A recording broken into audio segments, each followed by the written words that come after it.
become magnetic by doing more. You become magnetic by being more. In this video, I'm sharing how I became magnetic without forcing, chasing, or changing myself for anyone else. If you're new here, my name is Kinsey. I'm a trauma-informed life coach, and over here we talk about all things trauma, relationships, and self-help. So if that's something that you're interested in, please subscribe. I would love to have you along on the journey. Other than that, let's dive into it. So the old version of me was she was such a people pleaser and so anxious and scared of people leaving her and so afraid. I was an overachiever, and from the time I was a little tiny girl, I was constantly trying to make everyone else happy. I wanted people, I thought I had to earn everyone's love, so I was always going above and beyond to try to prove that I was good enough to be loved and good enough to keep around. I wanted to keep all of these toxic relationships in my life. I was terrified of being alone. My dad went to prison when I was 5, and before that he was in and out of my life, in and out of jail.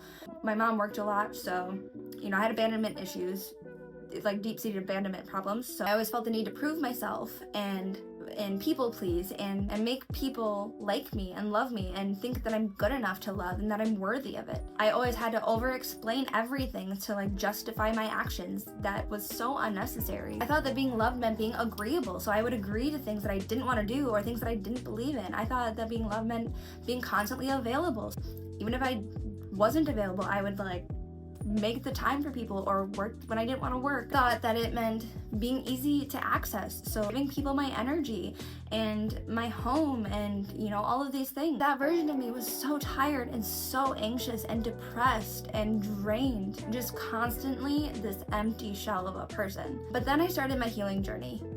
When I started my healing journey, I had just gone through a really traumatic domestic violence event, and I was at base level ground zero. I emotionally, I was down here, right? And going through that traumatic event, I just opened the floodgates to all of my trauma, which I don't recommend doing. If you're able to just take it one step at a time, please do that. I finally learned what a boundary is. I had never had a boundary in my life. I let people walk all over me and take anything they wanted from me, and I never stood up for myself. I didn't have a backbone. So I learned what boundaries were and implemented them in my life, which was amazing. I said no to people for the first time in my life. I had never been able to tell people no, ever. And that led to so many situations that I didn't want to be in. I had always worked when I didn't want to and had partners that I didn't want to have because I couldn't say no to them. I finally was able to say no to people. I also, for the first time in my life, was able to identify my triggers. Knowing your triggers is so important because you can't even begin to, work with your triggers until you know what they are. Otherwise, you're just a rage ball all the time. And one of the biggest ones for me is I had to be comfortable with stillness. I had always, my entire life, been go, go, go, go, go. I always felt like I was running late. I always felt like I had things to do. I was always thinking 10 steps ahead. I never lived in the moment. So learning to be still and be comfortable in that was really life-changing for me, really grounding. Healing made me quieter, but not smaller.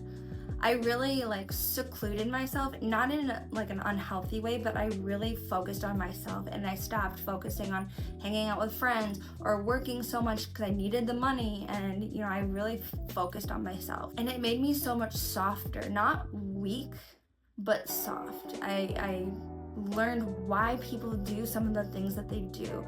That it's not justifying people's actions, but it's I see it now. I get it. I get why my ex did the things he did to me, and it stems from what his parents, I could see it.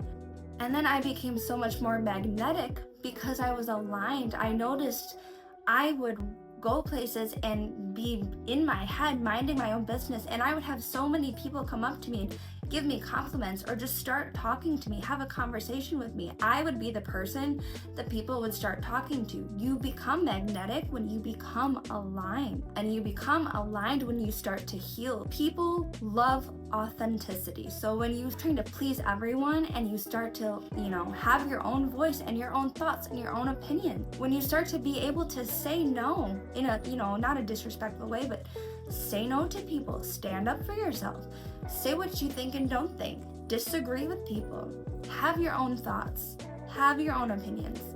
When you start to be your own person, be less codependent and just walk in with an energy of you know who you are and you're you love yourself, when you're your own person and you're authentic and you're true to yourself and you're not just agreeable and easily available, people find you magnetizing. Some of the things that I know now that I learned through healing: number one, you're not going to be for everyone, and that's okay.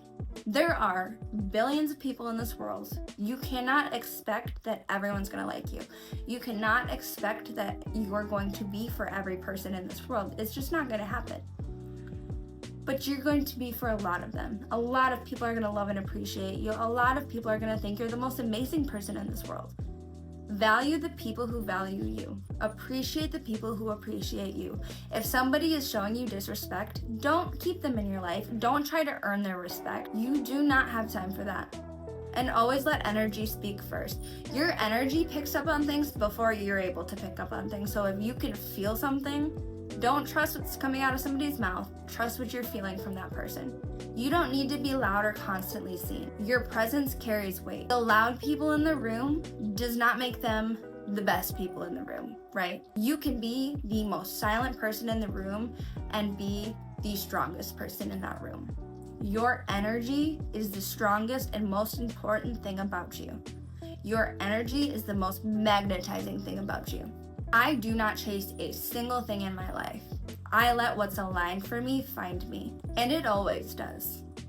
If you're tired of being the one who always gives and always proves, I want you to know that your magnetic energy is already within you. You just need to stop dimming it. When you're doing all of these people-pleasing things and chasing and trying to make everyone happy and trying to become available and trying to be that girl, you're dimming your magnetic energy and you're just pushing everyone away. Nobody wants that.